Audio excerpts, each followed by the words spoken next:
you got going this week? Yeah, a little crazy this week, but we'll make it happen. Well, we're grateful. Um, Jill, I'll let you decide when you want to start the process here. I don't know. I think we're ready to go, don't you? Okay. You want me to hit the record? Sure. Yeah, we got quite a crew here. Okay. Yeah. Let's start the process. So go ahead and record. All right, So, Jamie, do we want to let people know too that at the end of the meeting, because I'm recording, at the end of the meeting, you're going to have a pop-up that asks if you want to save the recording, which you can do, and you'll have the presentation and the discussion there as well for everybody individually. That'd be great. Yeah. So if you understood that, you'll end up having your own recording of this presentation today, if you choose to do so. And it also is going to be recorded, or is being recorded by the town. So it will be available on that recording. We have, I'm going to keep everybody, or Jill's going to keep everybody muted until afterwards.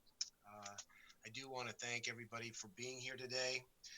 It's probably one of the most important water quality discussions we can have, to educate and urgently really request that those who use salt in the groundwater recharge areas of the Merrimack Village District production wells can cooperatively work together with us to reduce the salt loads in these areas.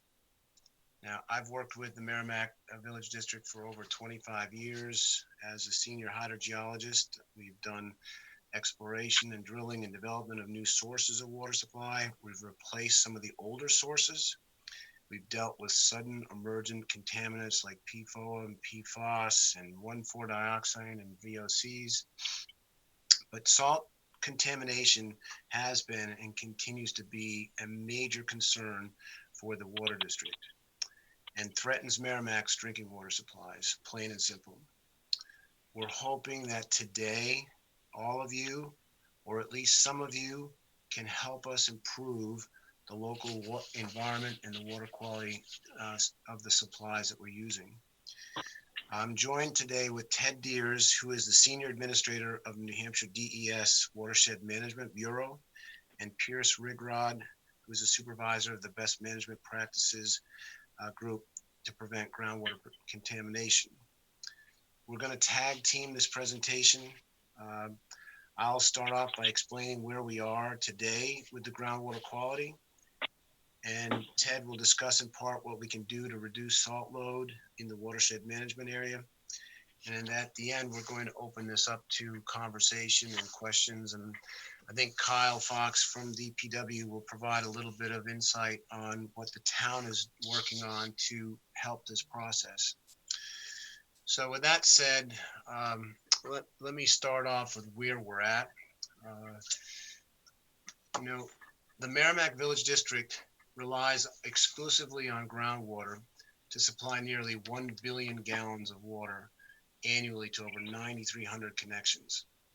1 billion gallons of water annually to over 9,300 connections. That's a lot of water. 7 high-yield wells are owned and operated by the MVD and provide groundwater from glacial stratified drift deposits. However, currently well MVD4 and well MVD6 are not in operation. Well MVD4 was contaminated with PFOA and PFAS from St. Cobain, and MVD6 was contaminated by volatile organic compounds from Merrimack Metals. It is going to be soon. We're going to have MVD4 back online as the treatment plant gets wrapped up. Now, just for simplistic purposes, the wells are distributed kind of in a northeast direction, with wells MVD 4 and 5 in the north, 1, 2, and 3, and 6, 7, and 8. 1 has been taken offline in the past due to poor performance. But the blue areas that you see here are the designated watershed protection areas, or the groundwater recharge areas. For purposes of this discussion, anything that falls into this blue area ultimately will get to the wells. And so we're going to be talking about salt and salt loads within those particular watershed or wellhead protection areas. Over the last 30 years, sodium and chloride levels have increased in all of the MVD production wells. And in 2011, we applied for and received a grant from DES to do some salt investigations that we've since continued to do further investigation on. And I just mentioned just quickly, of course, the issue and the topic today is salt, but you know, it is important that everyone understands that chloride does have a DES EPA secondary drinking water standard at 250 milligrams per liter. Sodium has an EPA drinking water advisory of only 20 milligrams per liter for people on a sodium restricted diet. EPA recommends keeping sodium levels below 30 to 60 milligrams just for taste and aesthetic reasons. And sodium has a DES secondary standard of 250 milligrams per liter. It's the most common de-icing agent used in the state of New Hampshire because of its low cost and effectiveness. Demand for clear roads during and immediately after snow and ice events has led to increasing volumes of de-icing material applied to the roadways. As we continue to grow and increase our impervious cover, the more de-icing materials are used. So why is it so important to talk about salt contamination? Treatment costs to remove sodium and chloride are far greater than the PFAS removal or removal of other groundwater contaminants. Now think about this. MVD is spending over $20 million treating PFOA and PFAS right now. But the treatment to remove salt far exceeds the treatment that we would spend or are going to spend on PFAS removal. That's why it's so important. But it's also important because the removal of salt will help reduce the chloride contributions to stormwater pollution. The water quality and ecosystem improves, reduced presence of invasive plant species. It reduces corrosion on vehicle fleets and equipment.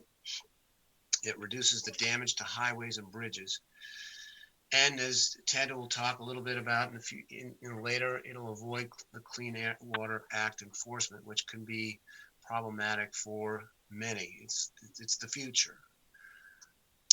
So our salt load investigation in these areas included looking at where the salt's coming from, calculating an annual mass loading of salt, developing a mitigation plan, and consulting with key parties, which is one of the things we're doing right now with everyone who's attending today.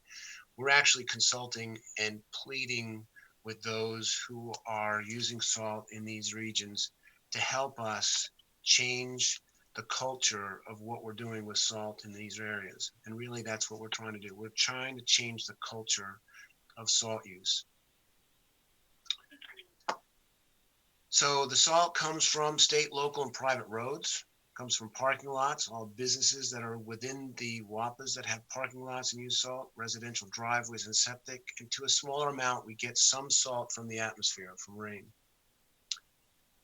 Now, if I look at the map, as I mentioned before, this is the wellhead protection area, the recharge area for wells 2 and 3. Well 1 is taken offline.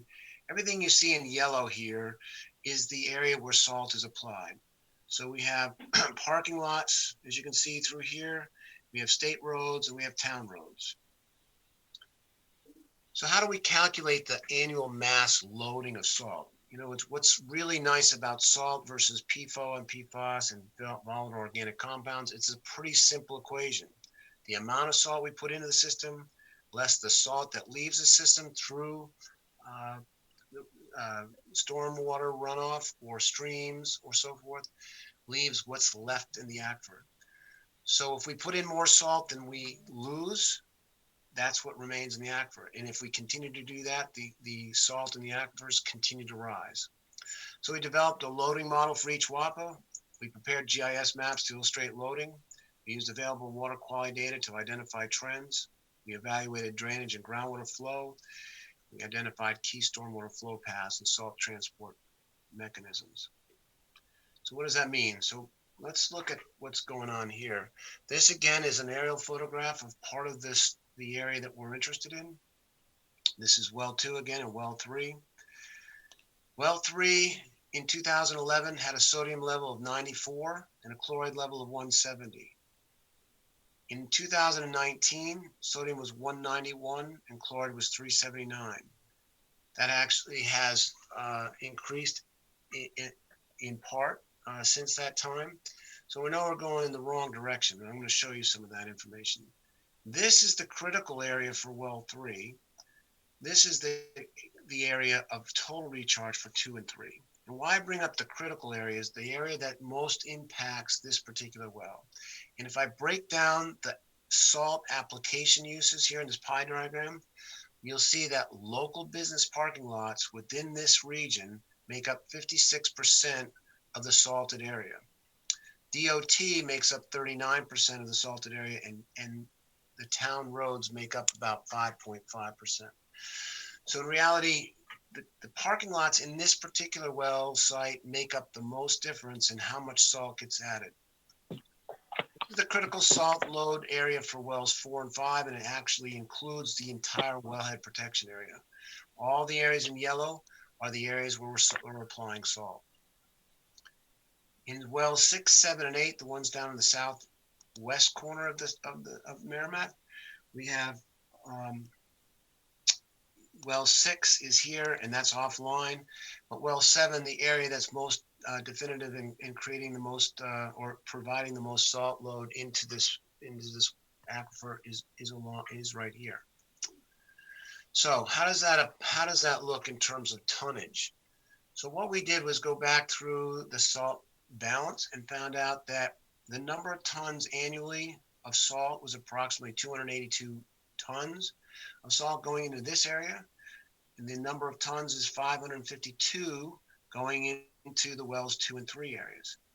Again, in the overall region, you'll see that the DPW roads in wells 4 and 5 are the number one source, and parking lots at 37 and DOT are a small portion. In the overall picture of wells 2 and 3, you're getting a pretty similar kind of a breakdown. Although, as I mentioned before, the critical area for well 3, the reverse is true. In wells 6, 7, and 8, you're seeing about 500 tons annually getting added to the recharge area. And here the parking lots dominate again. And we've spent quite a bit of time with the parking lot owners in 2011, which I'll show you, which actually was very effective in helping reduce the salt load. But again, I want to show you that in this particular area, parking lots dominate the salt load. So what happens with MVD2? We get sodium and chloride over the history of 2001 to 2011. Sodium is the blue, chloride is, I'm colorblind, believe it or not, whatever this gray line is our chloride. Now the chloride, as I mentioned before, the 250 milligrams per liter as the secondary standard for chloride.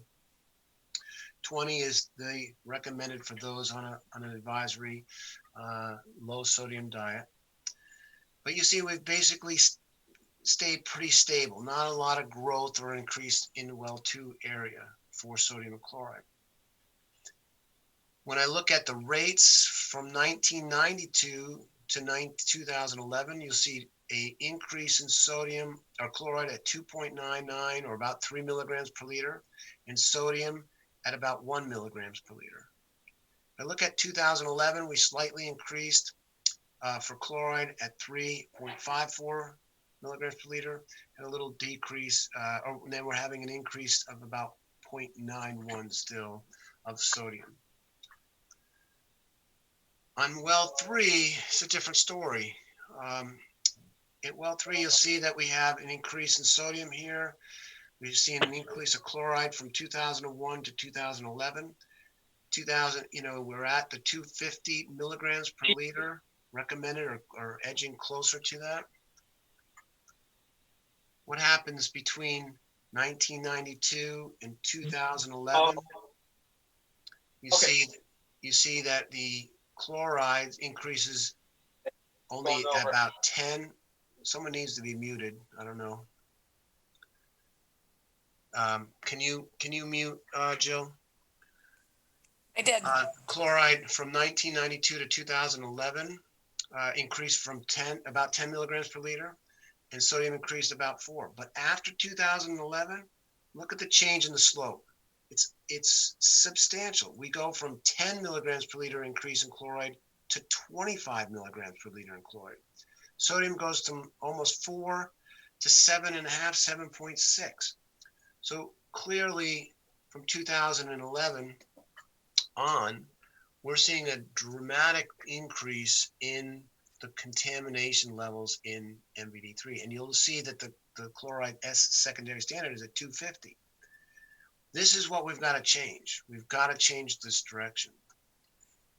For wells 5, I'll just show you that it's been offline since 2016 because of the PFAS, so we haven't been taking data, but we're seeing a 6 milligrams per liter each year increase. We're up to nearly the 250 level, and sodium increases at 2.7.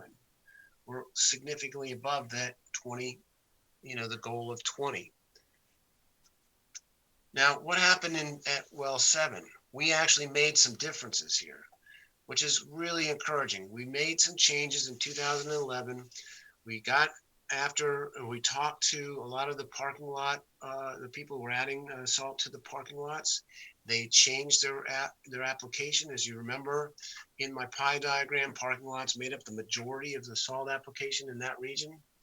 And we started seeing immediately a decline in chloride. So instead of going up between 2001 and 2011 at 7.5 milligrams per liter and 3.87 for sodium, we started dropping 3.36 milligrams per liter, and the sodium declined 1.8 or so.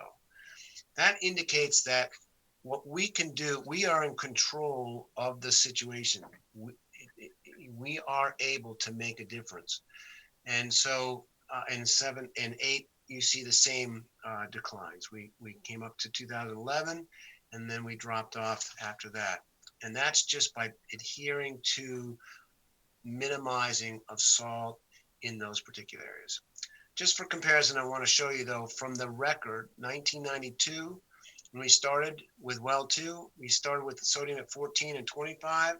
We ended up with 45 and 126 with an increase of 324% and 500%. But well 3 has increased 735% in sodium and 702% in chloride. MVD has increased by 234%. We've doubled the chloride and the sodium. So these numbers as I mentioned, these numbers are not good. And the cost to deal with this on a treatment level it's really not doable by the district. I just put this up here to just show you that the severity, the New Hampshire Winter Severity Index, which measures precipitation and range of temperature and things of that sort, hasn't really been that different, although we do have more days, I think, that require de-icing because of the temperature being close to freezing. But we did go out there in the last 24 months and start taking some pictures of salt use in these blue areas, as I mentioned before. And I don't think it's not surprising that in the last 24 months, it's not difficult to find pictures like this, where you've got excess salt, you've got a salt pile that's running when it uncovered and leaving salt running into the storm drains. We've got crunchy salt on the road here. This has been resolved. This was over near well 7 and 8, which was one of the problems we saw in the 2011 time period, and that salt pile got removed. These are some other salt, just pictures of salt that are, left on the pavement. And this, this is just a parking lot not too far away in the, that's just completely overgrown with salt. So clearly we got to do something different. We got to mitigate, and and we're talking with all of you to help us. So going back to the private roads, the parking lots and the sidewalks, the public roads and the public education is something we're talking about now. In the well 2 and 3, I just want to show you how different it is again, the DPW roads made up 51% of the entire wellhead protection, but the critical area that was impacting well 3 is only made up of 5.5%. So we're looking at those critical areas as well as the entirety of the watershed. So we're going to talk a little bit. Ted's going to talk a little bit about some of these issues, but I'm going to list them here. Training and certification for operators. I know several of you are Green Snow Pro certified, which is excellent.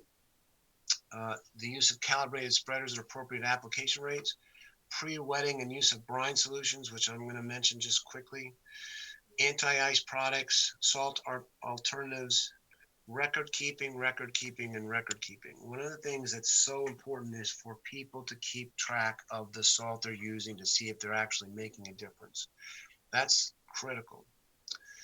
Now, a city that we also provide services to is the city of Dover. They're very similar to Merrimack in that all their water supply, their drinking water supply, comes from wells. That's it. They have no surface water sources. It's all wells. And a few years ago, they made a determination that they were going to move towards brine and liquid salt, so they would get away from adding the hard salt, hard pack everywhere. And so the city of Dover bought a brine truck. This is the brine saddle tank, and they wet before they get out there and keep the ice from building up. And I monitor all the salt in the aquifers. They have 5 aquifers as well. I monitor them all, and not a single one has been adversely impaired by salt application or by sodium or chloride. So we know that it can work, and the city of Dover has made it a point to take that into their world and make it happen. Public education, we'll talk a little bit about that, or Ted will. But critical to this is trying to determine how do we get to a point of reducing salt. Some has to be about defining the level of service that we're going to need. A lot has to do with communication, pre-storm and post-storm meetings, using the weather forecasting services that are up to date and the best. Talked about brine and pre-wetting. And there are opportunities for vehicle location systems and making sure that people do not double plow or back plow, or identify a little bit more in terms of the management of their systems. And I know that's been used in a lot of different areas. I don't believe it's used right now in Merrimack, but I think it was tried, and Kyle might be able to share some thoughts on that too. So with that, I'm going to end my part of this discussion. I think it's clear, if anybody can see those graphs, that we're in trouble in the zones, particularly 4 and 5, and zones for wells 2 and 3, and that we're making progress with wells 7 and 8. So Ted is going to speak on some of the issues that I've just mentioned, but kind of bring in the state review as well. So Ted, go ahead and just say next when you want me to change slides. All right, great. Well, thanks everybody. It's great to be here with you today, and wish we were all in person, but obviously this is what we're stuck with for now. So we'll make the best of it. I'm going to try to do a couple of things. If you want to hit the next slide. I'm going to try to talk about a couple of things here. One, I want to give a little context from the statewide perspective that you are not alone in all of this. So I think that's important to recognize. Talk a little bit about kind of the history of how we got here, because I think it is helpful and informative as to where we're heading. Talk a little bit about what's going on today, and just some parting thoughts about, where to go from here for you all, and just maybe a few thoughts on what to do next. Next, please. So here's where really we got into it as a state, thinking about these issues. We came from this issue of Interstate 93 expanding from Manchester down to Massachusetts, and essentially the idea was that they needed to get cars as best they could from Boston, where the population center is, up to our lakes and our ski areas. So as they started looking at this, they looked at doubling the size of the highway. That is going from two barrels to 4 barrels each way. And of course, that means a lot of things. When you're making a highway bigger, it means bigger on and off ramps. It means more park and rides, because that's part of what you do with this sort of situation. Drainage, I'll talk about this in a little bit, but this is really important from a salt perspective, this idea of going from open to closed systems when you're talking about groundwater. And finally, I think it's very clear that more plowing, more road equals more salt. So when DOT started looking at this, other folks like EPA started looking at some of the water quality in this area. Go to the next slide, please. And this is really the graph that started our path on chloride reduction from at least from state DES perspective. This is back in 2004, and what you see here are some of the loads or some of the data from Policy Brook, which sits behind Rockingham Mall in Salem, and you see that there are some very high spikes here that occurred in 2004.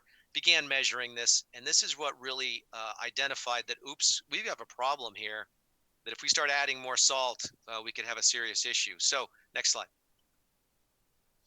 What we identified at that time was that there are 4 small watersheds which are impaired for chlorides. What that means is they don't meet the state surface water quality standards. And that's really a challenge because when you start to get above, our number is 230 milligrams per liter, then you start to have impacts on the fish communities and on macroinvertebrates and on the whole phytoplankton community.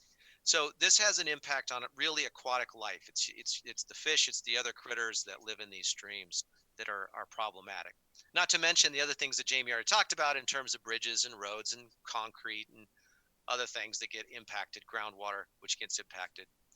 So as a result, there are also, I just want to note that there's 50 water bodies statewide, which we have identified as not meeting water quality standards for chlorides.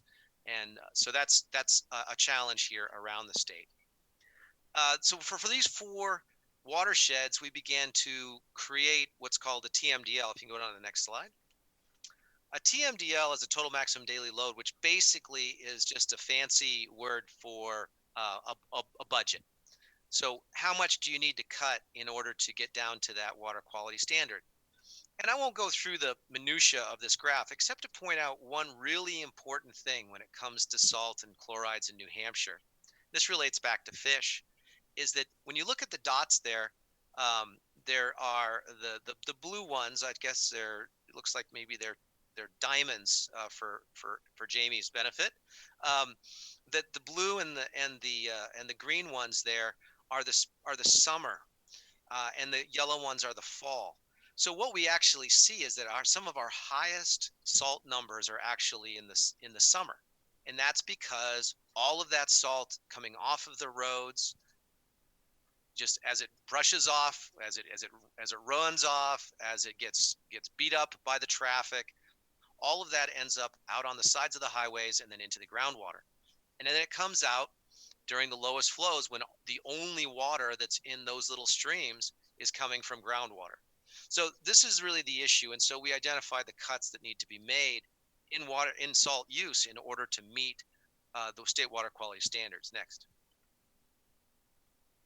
Just to sort of show that, kind of the magnitude of the scale. If you haven't ever looked at the aerial photographs of this expansion of I-93, that's the exit 3 in Windham, going from 2007 to 2018. And the body of water you see, and we'll talk about this in a little bit, but that water body you see to the left there is Cobbett's Pond. The one to the right, which you can sort of see, can't really see, which just off to the right is Canopy Lake.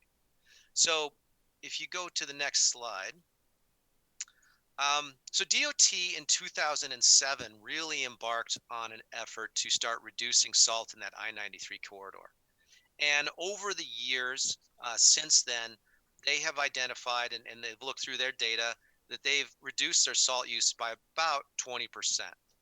So that's pretty good. And I will say that I looked at their data again this year, just recently, and the places where they have had the absolute best performance, where they've really reduced their salt rates dramatically, have been in the places where they're using brine. And that's in the stations that they're using brine. So the routes, sorry. That is really interesting, and I think it's indicative of what we understand from most of the studies that have been done on salt, is that this combination of brine and using, by pre-icing and also pre-wetting, all of that really helps to reduce salt use. But you can see it fluctuates from year to year based on the winter severity. And as Jamie mentioned, our climate is starting to look more like Connecticut in terms of our salt usage. And Connecticut uses a lot more salt than we do because they have a lot more icing event and fewer snow events. Next slide, please. But like some of the watersheds here, in this Policy Brook watershed, the one near Salem, the vast majority of the salt is coming from private sector, the vast majority. And so it's not the DOT, and DOT's done a good job. It is the municipalities, and they've also invested in equipment, brining equipment, other aspects down there to try to improve some of their performance. But it really is the private sector that is really challenging both to get to talk to, and it's dispersed. It's lots and lots of operators. So trying to do that in an economical way is very challenging. Next slide, please. And this is the same kind of chart that Jamie showed. We did this based on surface water as opposed to groundwater, but you get a very similar picture. Is that certainly in that small watershed, and we see this around the state, that these charts they change a little bit as Jamie noted, but this is kind of what it looks like in the developed part of the state, in the southern part of the state. And again, this has an impact on expensive landscaping. That's one of the challenges of this, especially around parking lots, pieces of equipment, and also infrastructure falling apart, the groundwater. And of course, my concern, for the most part, is really the fish, because that's what I get paid to be concerned about. Next slide. So coming out of the conversations that we had with the private sector back in 2007, 2008, we developed a voluntary salt applicator certification program known as Green Snow Pro. It is voluntary, and the idea here is that you improve your efficiency. That is, you use the right amount of salt in the right place at the right time, which reduces your costs because you're using less salt. In addition, people who use brine often find that they get other cost savings, such as if you're pre-treating, maybe you don't need to get your plows out quite as early in the morning. You save an hour of overtime or whatever it is that you're needing to do. The idea is to keep public safety the same as better. That is, we are not advocating for having people have more accidents. We're advocating for having the right amount of public safety, again, using the right amount of salt. Improving documentation, we can come back to that. That's really important. And the idea is really vastly improve environmental quality.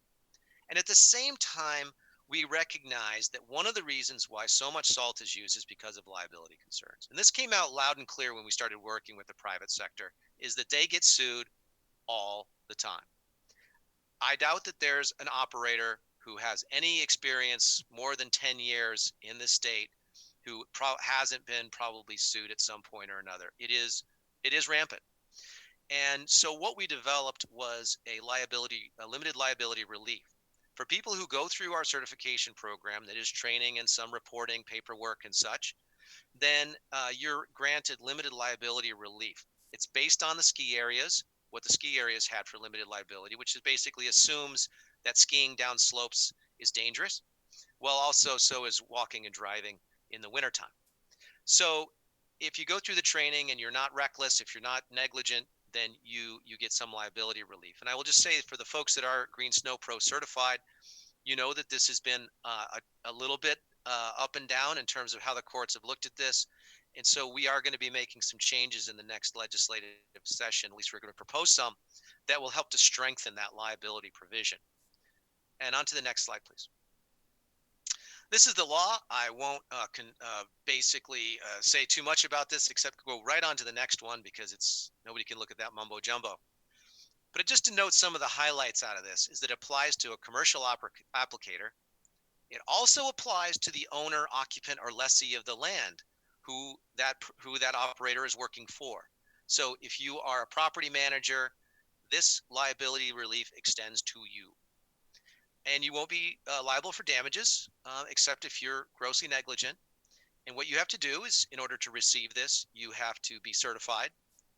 That is, go through the training and the other process, and keep a written record for a period of 3 years. Documentation, documentation, documentation. This is what keeps you out of trouble. Next slide.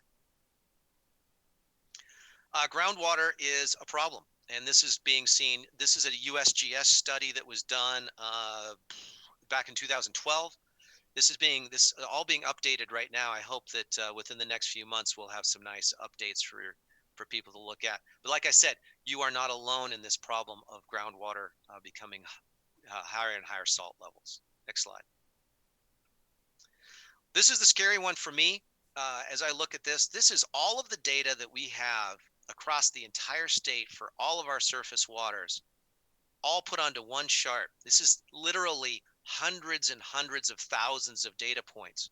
And what we see statewide is a statistically significant increase in specific conductants, which is essentially a measure of how much salt is in the water. This is pretty scary because this is an entire state. This includes all of the areas, not just the developed ones. So what we're seeing is that this is a problem statewide. Next slide. Here's a couple of interesting ones. The bottom curve is related to Lake Sunapee. Lake Sunapee is known for being a fairly pristine lake. And what we see is a doubling of the conductivity levels over the last 30 years. Now they've gone from very low to still very low, but coming up higher and higher and getting into the point where it could have an impact. But in Cobbett's Pond, which is that one right next to exit 3, you also see a doubling of the conductivity, but getting into ranges which are extraordinarily dangerous for fish and other biota. And I just want to point out that tail end where this has really gone up since they did the construction. One of the reasons for that is because they've gone from an open drainage, which is the water was going directly into the groundwater, to a closed drainage where all the salt and all the water that's being collected off the roads is going off, the stormwater is going off directly into surface waters after it gets basically through best management practices. Those best management practices take out phosphorus and PAHs and other stuff, but they don't take out the salt. So in some ways, this is a good story that we see those numbers going up because it means it's not going into groundwater. But the problem is that it is going directly into surface water. Next slide. And again, your curves look equally horrifying. This is not a good trend to be on, and one that needs to be addressed. Next slide. So when we're looking at Green Snow Pro, what are we really thinking about? And it's from the very basic to the particularly advanced. And so I just want to kind of point out some of these things and the importance and kind of understanding that I think will help both property owners and others to think about this a little bit. What we know from the research that's been done, and there's been a ton of research done on this subject, is that the most important thing that you can do is to calibrate your machines, to know how much salt is coming out so that you know that when you're going out, you're putting out the right amount that you think you're putting out. And what we find is that calibration is routinely ignored and that routinely not documented, and that the research shows that by just doing calibration, you can reduce your salt use by something like 20 to 30%. So this is something that really focus can be put on, and that's essentially free. I mean, it takes a little time to calibrate your machines, but it's essentially free. It doesn't require some new gizmo. The other thing that is also, I think, very clear is that experience matters. You talk to folks who've been doing plowing for a long time. They have a keen understanding of what is needed in order to clear that snow and ice. They know what's going on as the temperatures change. They get a feel for that over time. And that's, I think that's one of the things really to remember is that if you're going to be in an area where you really want to reduce salt and that really matters, make sure you have your most experienced operators out there. Jamie talked a little about tracking, AVL, data analysis. I'm going to talk about, I think one of the things that's really important is for everyone to understand what's the level of service that you're trying to get to. This is oftentimes written into contracts, and we'll talk about client expectations here at the end. But it's really, what is that contract? What does that say in terms of when do you need to have safe conditions? Under what conditions do you start plowing? Do you stop? Under what conditions are you supposed to go back and reapply or re-clear?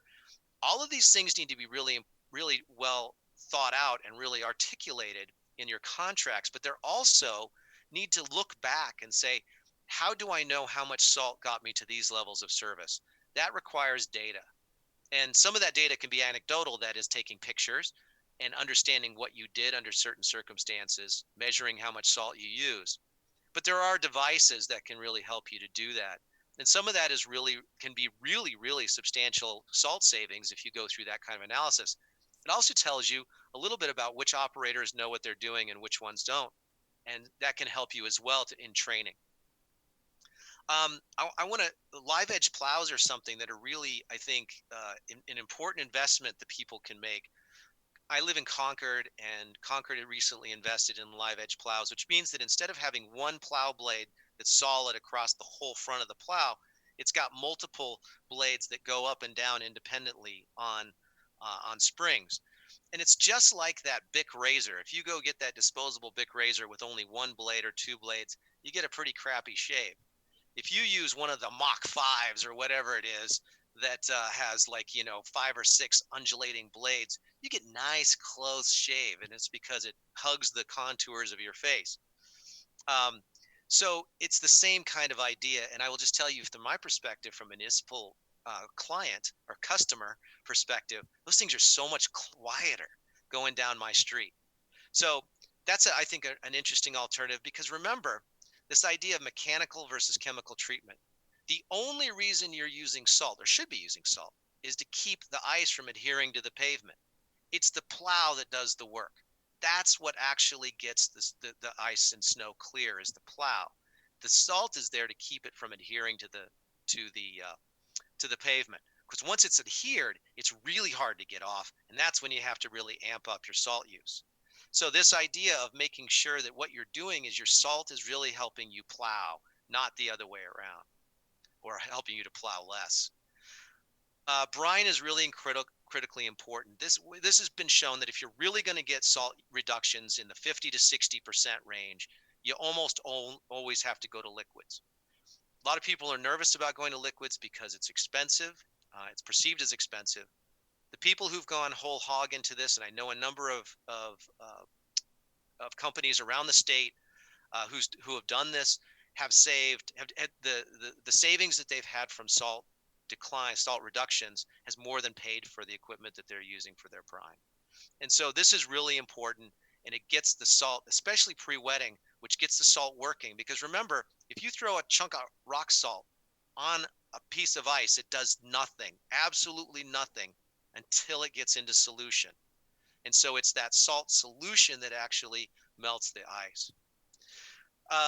And again, I talked about snow policy and the understanding, but I want to talk just a little bit about culture and expectations.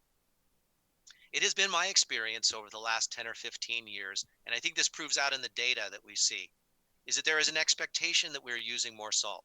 Even if we don't need more salt, there's an expectation that we use more salt. There's this expectation that if it's not crunching under your feet, that it's not working. And the fact of the matter is that if it's crunching, it's not doing a damn thing. So this is what's really important, I think, for us to educate each other on, from property owners, from the people who are going in and out of your stores or your businesses, and from the contractors that are servicing them. This is really the critical piece, is having a common understanding of what does it mean to have the level of service you want? How much salt does it take? What's our expectation? And if it doesn't crunch, it doesn't mean that you're going to lose this lawsuit because, hey, I'm Green Snow Pro certified. We've set up a whole system which allows you to have that conversation between client and owner that can start to talk about how do we reduce salt, maintain public safety, and still not get, the snot suit out of us. So this is really, really an important conversation, and I'm hoping that that's what can be really stimulated out of this conversation. Next slide, please.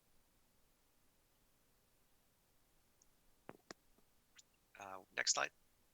Oh, there we go. So just a few next steps. Again, I hope that everybody is using Green Snow Pro. Please, if you're not, look into it, or whoever your contractor is, have them look into getting Green Snow Pro certified.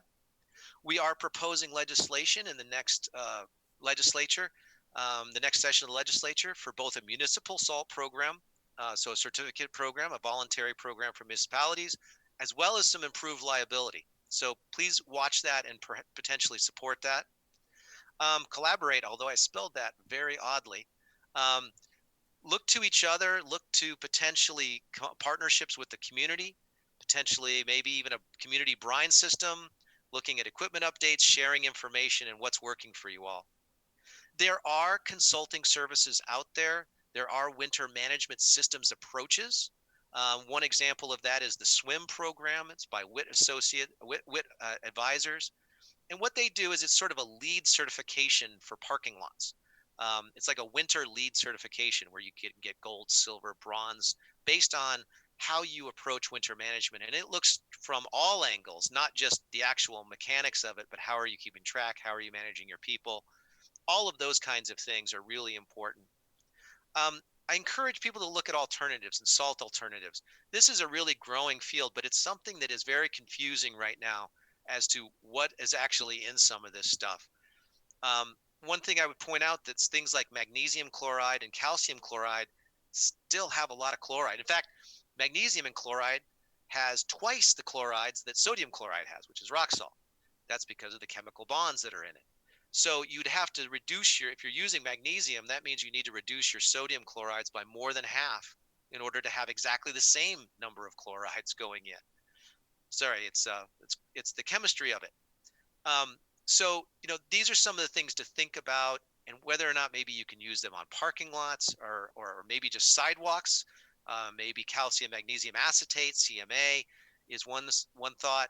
There are other products that could be used, and they're so expensive that maybe starting in small places is good. There's also some great sidewalk equipment out there that people are starting to invest in that gets you that better mechanical treatment on sidewalks themselves. Finally, thinking about what are we doing with these giant parking lots potentially in the winter after, if it's a store, after the day after Boxing Day. Do we really need those big parking lots, and can we stop maintaining some portion of it? And during COVID, if we have people that really are working from home a lot more, is that an opportunity for us to maybe think about, can we reduce the amount of parking lots that we're actually maintaining, which will allow us to reduce salt?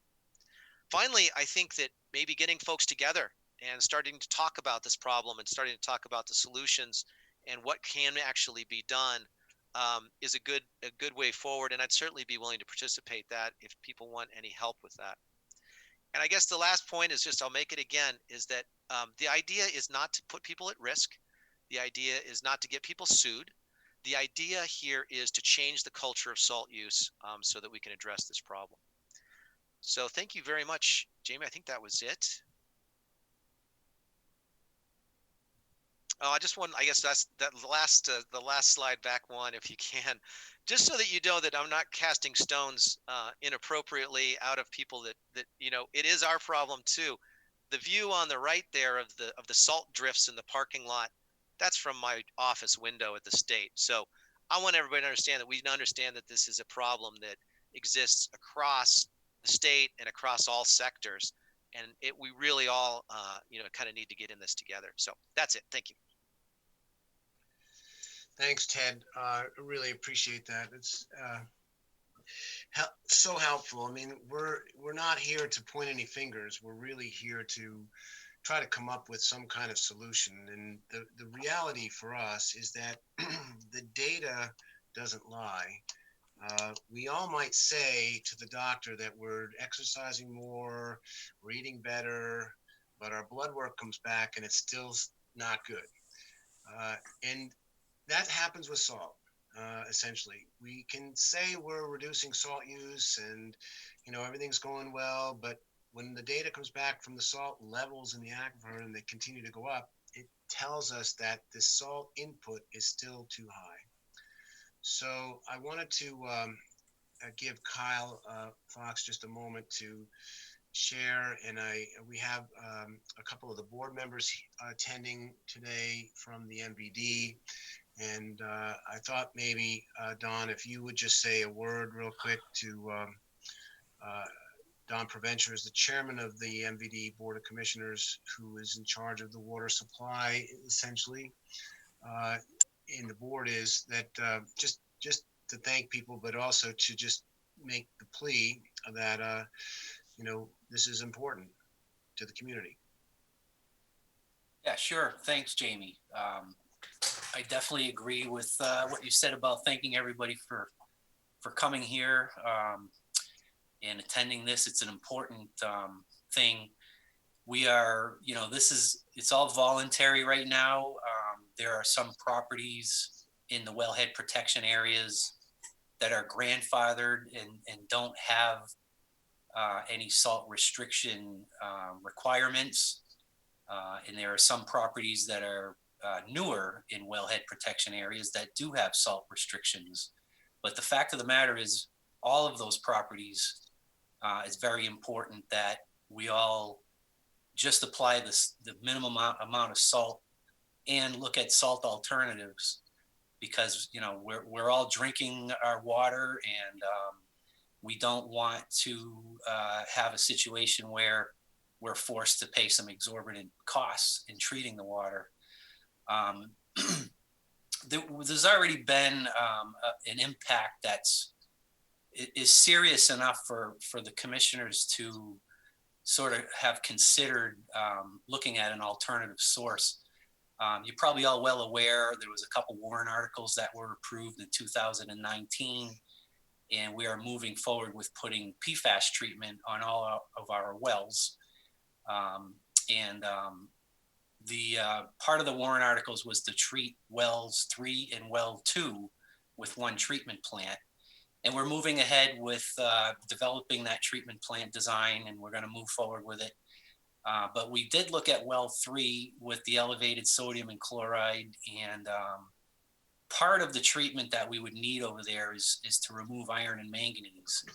And I think, the cost of just doing that was close to, I want to say it's about, $5 or $6 million for the iron and manganese plant, in addition to several $1 million more for the PFAS treatment. And when we saw the levels of sodium and chloride in well 3, we became concerned that, we didn't want to spend that amount of money treating well 3 to have it be susceptible to sodium and chloride impacts. And the problem with sodium and chloride treatment is it's essentially cost prohibitive. So you're talking about reverse osmosis. So that's very cost significant. So what we decided to do is to pursue the development of a new well, and hopefully, Jamie is involved with that project. We've got some promising results in a test well, and we're moving forward with developing a permanent well. It's still in that same Natticook Brook watershed. And if that's successful, we will hopefully save the cost of iron and manganese treatment and be able to just focus on the PFAS treatment. So again, that's all spawned from the concerns of sodium and chloride in well 3. So we're definitely doing our job in trying to make sure that the money we are spending to treat for the PFAS issue in town is smart money being spent. And those are real impacts that, as a result of the sodium and chloride, that MVD has faced. So it's definitely real. It can be reversed, as Jamie showed that one graph from our wells that are actually over in Hollis, well 7 and 8. The trend reversed when action was taken, and we're hoping we can see those same kind of results happen with the rest of our wells. So just wanted to point that out. And again, thank everybody involved here, everybody from DES, Jamie himself, all of the private landowners and their representatives, and everybody at MVD. I think this is critical, and I'm very glad that everybody's come together. And the other thing I'd like to say is we're all going to have a copy of this presentation. I definitely encourage all of the private landowners and salt applicators to keep a copy of this and go back and refer to it. Any landowners that switch management companies or contractors, please use this as a guide, a refresher to any kind of new salt applicators, any salt applicators out there that hire new staff. It would always be good to put them through that Green Pro Snow program, and again, to use this as sort of a reference, a baseline of why it's important here in Merrimack. So that being said, That's it. Thanks for coming, everyone. Thanks, Don. Well, can Kyle, I'd like Kyle, if he could, and then also say a couple words, and then I would like to ask if there are some contractors here, or not contractors, but people who are using, landowners or folks who are using the salt in these parking lots, if they have any questions, or and I actually may reach out to Sean and ask him to kind of comment on his certification process and his thoughts about, he handles a number of different parking lots in our wellhead protection areas, and see if he has any thoughts on that. But Kyle, do you have anything you'd like to share about what the town's doing to help? Sure. Thank you, Jamie. Good afternoon, everybody. For those that don't know me, Kyle Fox, Public Works Director here for the town of Merrimack. Yeah, Jamie and Don asked me to speak just a little bit about our operation. So I'll do that here. Since 1984, the town has actually had a low salt and limited salt policy that the selectmen enacted way back then, that we still follow today. We have a number of different plow routes, basically 3 different kinds: salt routes, no salt routes, and limited salt routes. The basis of our operation is kind of like Ted mentioned, is use mechanical means whenever possible. That's our primary source of getting precipitation off of the roads, is by plowing, and we are trying new and different techniques all the time. We are trying some rubber blades and those types of blades that you mentioned that Concord's using. We're always looking for new technologies to improve, but that's the primary focus of our operations. We do use product both pre-storm and post-storm to prevent the adhesion of precipitation to the roads. But we use very little during the actual storm, unless kind of Ted spoke about this a little bit as well. The change in climate at least the last couple of winters has been more ice storm based than snowstorm, which has certainly increased the amount of salt we've had to use. But that's kind of the basis of our program is mechanical removal. Each season we do calibrate each of our trucks. We go through the full process as identified in the Green Snow Pro program. And honestly, we've been doing that since before the Green Snow Pro program began. We also utilize the charts that are in that program. How much salt do you put out, depending on the type of precipitation, whether the temperature is going up or down. So I'm happy to say we have a long history of at least trying to do the right thing.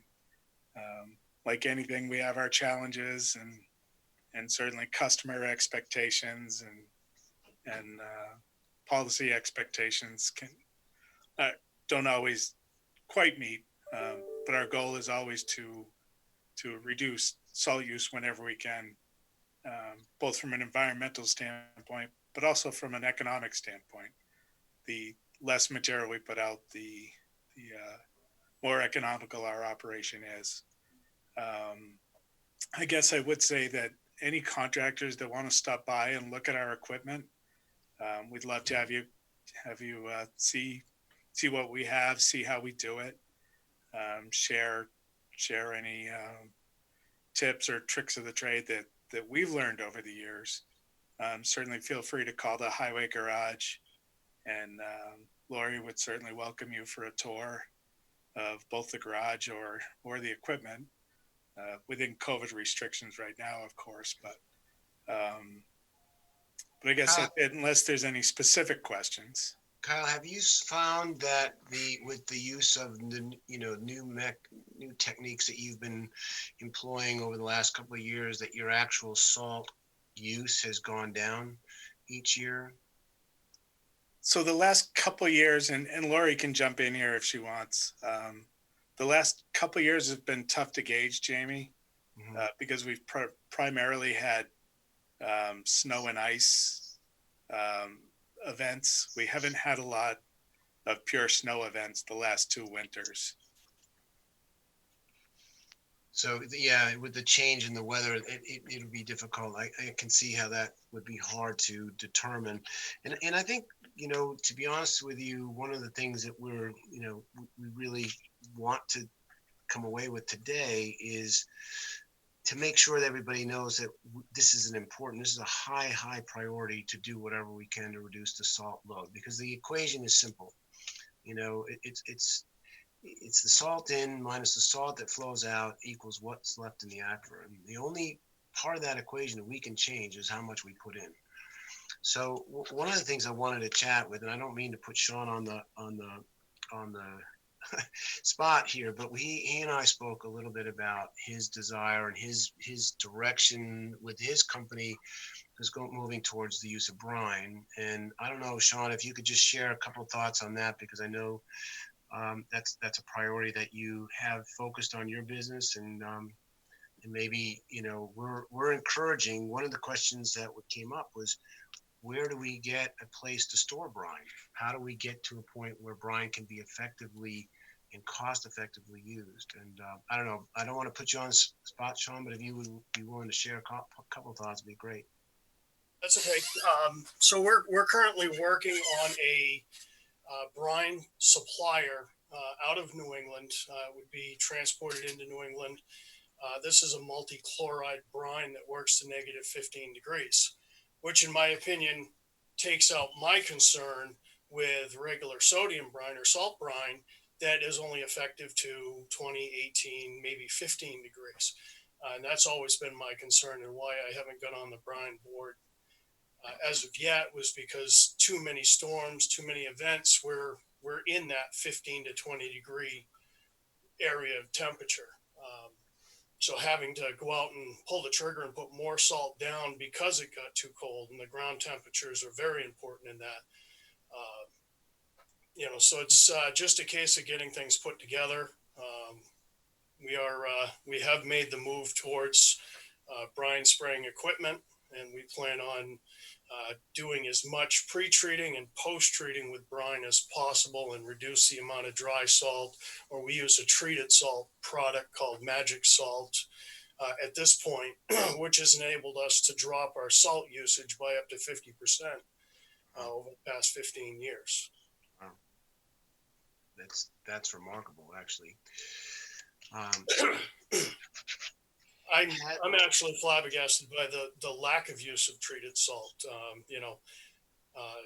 It is a percentage. The product we use is a percentage of magnesium chloride, which, in my understanding and learning over the years, is a product that will neutralize the sodium chloride.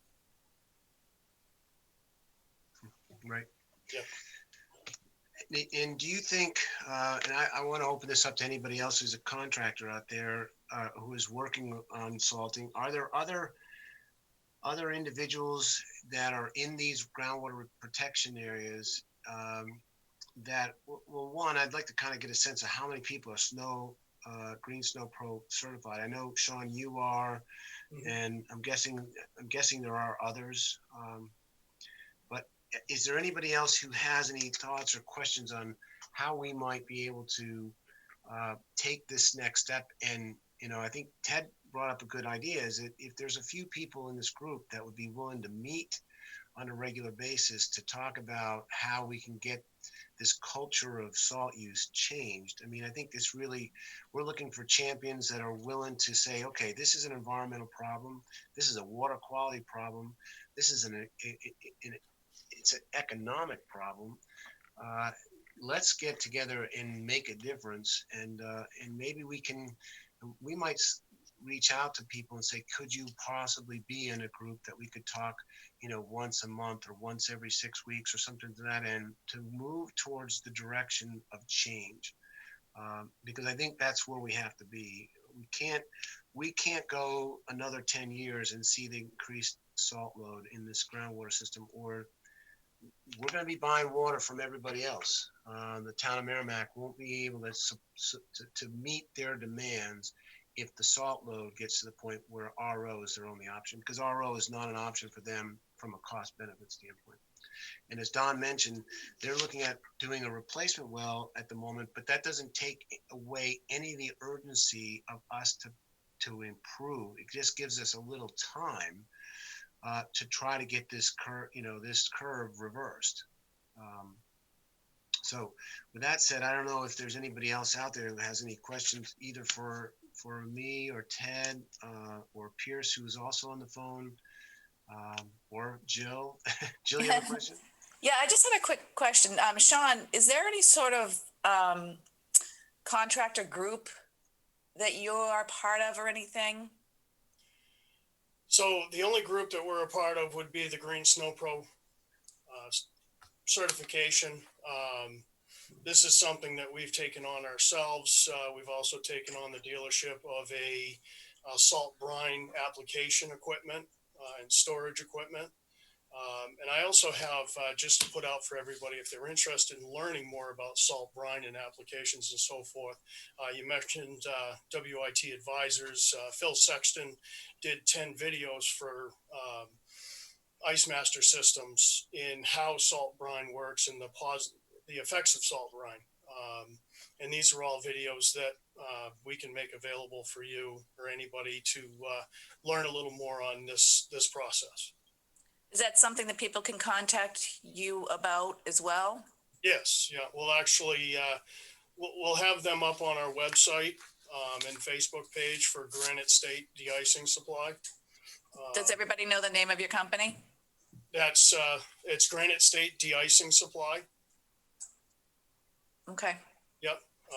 And we'll get those up here in the near future, probably within the week. That way anybody can take a look at those and, learn from Phil Sexton, who's been very much involved in salt reduction. Okay. Quick comment from me. Wolf speaking, one of the commissioners, MVD commissioners. There is a Merrimack Facebook group for contractors where they, advertise themselves. And actually, it's a little bit of a networking group more than anything.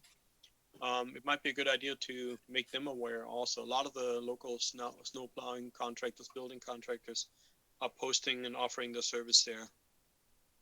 If we have a copy of this presentation and maybe a brief summary, I'd be happy to share that with them. That'd be great. That'd be awesome. Now, is this presentation something you would want posted on social media? Don, I'll leave that up to you. Don and Wolf. We'll review it for sure. There's definitely a couple things we want to look at for sure. But we have shared this in public MVD meetings already. So, well, if you want something for us to put out there, we certainly can. Okay. Yeah, we'll have another look, and there's maybe one or two things we want to take out, but in general, I think would be a great idea. Anybody else have any questions? We've got about couple more minutes. That's about it.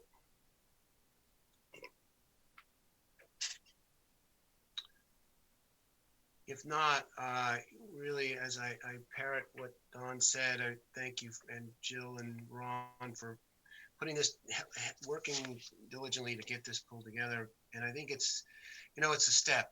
We just have to move in the right direction. And I think we all need to just we've got to work towards getting this culture changed in the use of salt. And I think Ted is 100% right. And we're seeing this not just in Merrimack, but we're seeing it statewide. That's a concern. It's not just going to be Merrimack, but why can't Merrimack be kind of the leading charge as the example for others to how to reverse the curse, so to speak? Because we have the data that supports where we are now. We see that it can work with wells 7 and 8. And, I just think that there's this great opportunity to be, some leaders and thought leaders in how we move this to the next level. And so I do appreciate, I know everybody's really busy in their time. To take an hour off or an hour and 15 minutes off in the day is very much appreciated. on a work day. But I think we will have your contact information. We will maybe reach out to you and see if we can come up with a group that we, and of course I would tap Kyle too, or Lori to participate, or at least help us in that review. And anybody who does want to see some of the equipment that Kyle's using, I know he'd be happy to show that. And I also can tell you that the city of Dover is so enthusiastic about the results of their brine work and what they've done to accomplish in the city of Dover, that Bill Belanger, who's the public works director over there, would be thrilled to have anybody come over and see their equipment as well. And I can set that up anytime. So Hey, Jamie, I Yeah. see that Tom Silva was asking to be able to be unmuted so he could make a comment. Okay. Yeah, I was just going to say the same thing, Ted. Go ahead, Tom. But, oh, hold on. Where is he? Oh, interesting. He's on the phone calls. He's in the And- attendance tab, Not not the the, attendees. right. Okay, I like got it- him. Same as last night. You Now there, he can Tom? He can unmute himself now. Hello, can you hear me now? We can, yes. Okay, great. My name's Tom Silva. I'm calling in from California Pellet Mill, a business here on Continental Boulevard. We're very close to well number 2. And I reached out to Jill about asking what alternatives there might be for us to limit our salt use here in our parking lot and walkways and such. She invited me to participate and listen in on this webinar, so I appreciate the opportunity. So thank you, Jill, for that, and thank you for having me. I do have a couple questions. I don't know if anybody will have the answer to them, but in the discussion about what's gone on with well number 3, that's just to the south of us. And my understanding is that water flows north or west, maybe. So if they put another well down here behind us, all those metals up in well 2, is that really going to flow this way? If the water table flows this way? What metals? We talked, I think it was, what were the metals that we're talking about being mitigated or cost prohibitive to mitigate? The iron and manganese in well 3? Yes. So is that gonna, the water flows from 3 to 2, if I understand correct, right? So surface water does flow from 3 to 2. This iron and manganese is something that we will not have the capture zone. The intent here is that the capture zone for the new well will not incorporate and capture the iron and manganese that is in the well 3 area. Interestingly enough, salt is much more soluble and more capable of transporting greater distances. So we would, I've just blown this up. I don't know if you can see this on your screen. Yep. But I'm assuming you're somewhere along this area here. We're that rectangle right by well number 2. Yeah. I think we're right there, right by Right your there. hand there. Yes.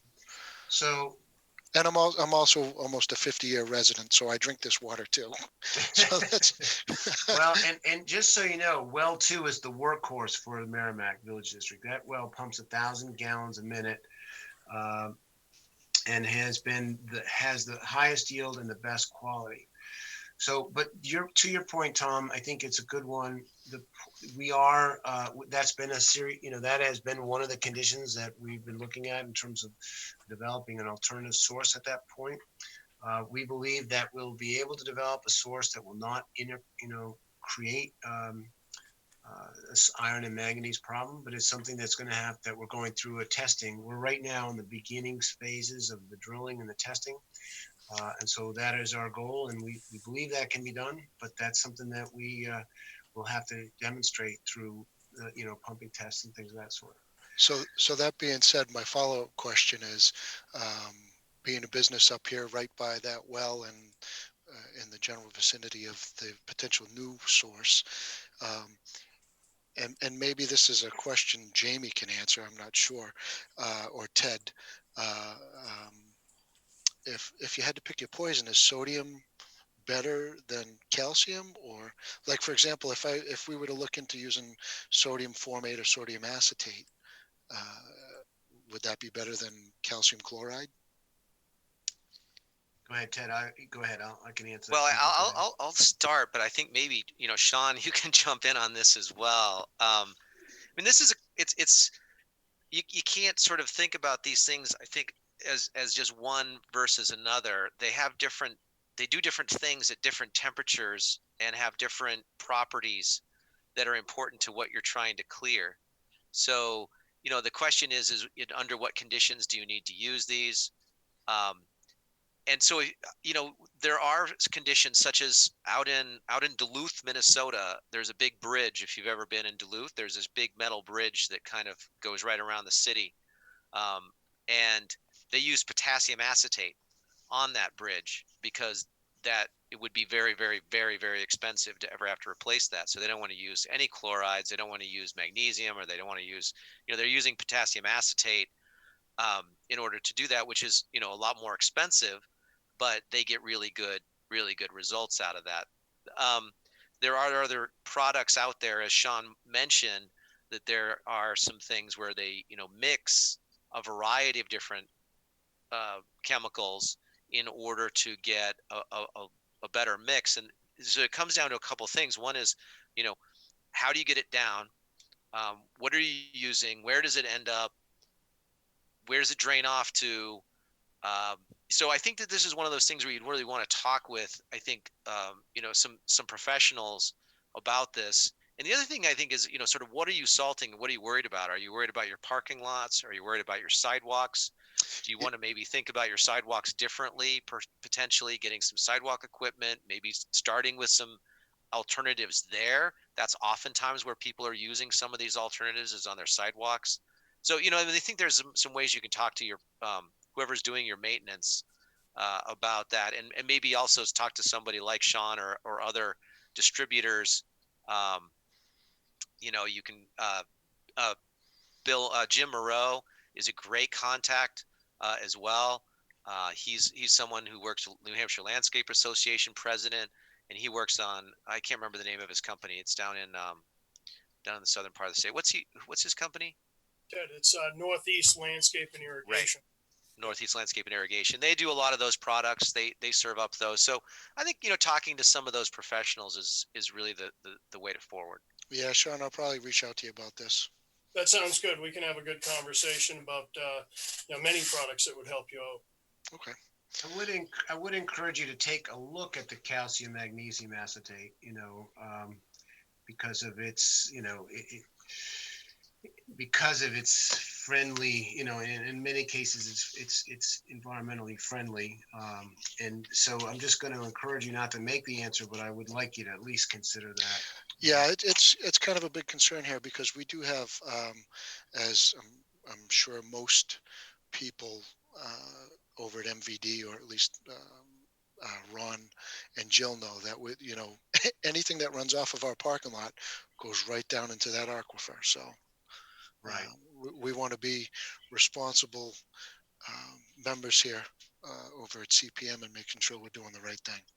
Well, we really appreciate that, and like I said, well 2 is their golden standard. It is their best well. It is the one that they cannot live without. So, given that, everything you can do to help us, we're going to be all in. Great. Well, that's why I'm on the call to see what the best practices are and see who the contacts to reach out to for the best solution. So Thank you, Tom. Glad to be a part of it. Thank you, Tom. Appreciate it. Thank you. Yeah. Anybody else have anything they want to add or bring to the table?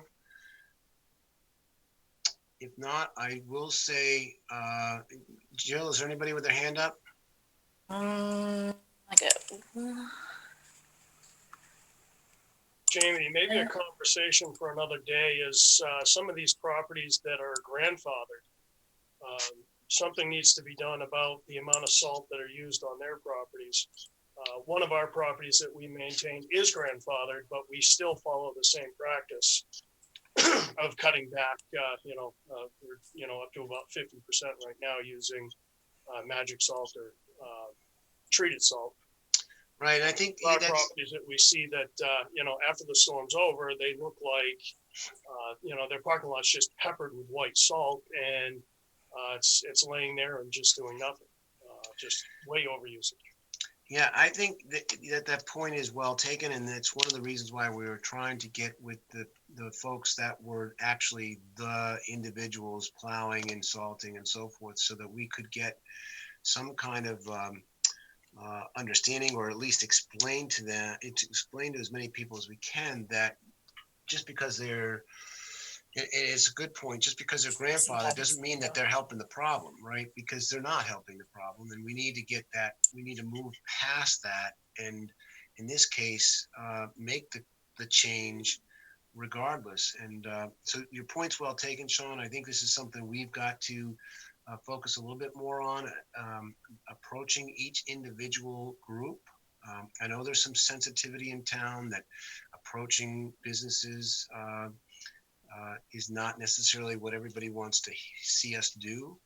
But at the same time, we're kind of caught in this delicate dance of having to do something to change. And so with that said, if there's anybody that you see, any of the other salt applicators that aren't here, that did not come today, that we might be able to reach out to and have a conversation or share this video with them, I think that will be the first step. And so I appreciate that comment. That's something we definitely do need to do. And the next step, and this is something that the MVD board has discussed, not pursued, is to come up with some law changes or some changes in the bylaws within the town to say, okay, even if you're grandfathered, we're at a point of no return here. We need your support. So I'm not saying that's going to happen, but that is a conversation that could happen, may happen. And I do think there's going to be larger, bigger picture laws that will be put into play that will penalize salt users down the road. And so being in the beginning phases and getting ahead of that curve is not going to be bad for any landowner, any applicator, because salt is the issue. I do appreciate very much your input and everybody's input here. And again, I want to say thank you for the time that you guys have put in this afternoon. This is not easy.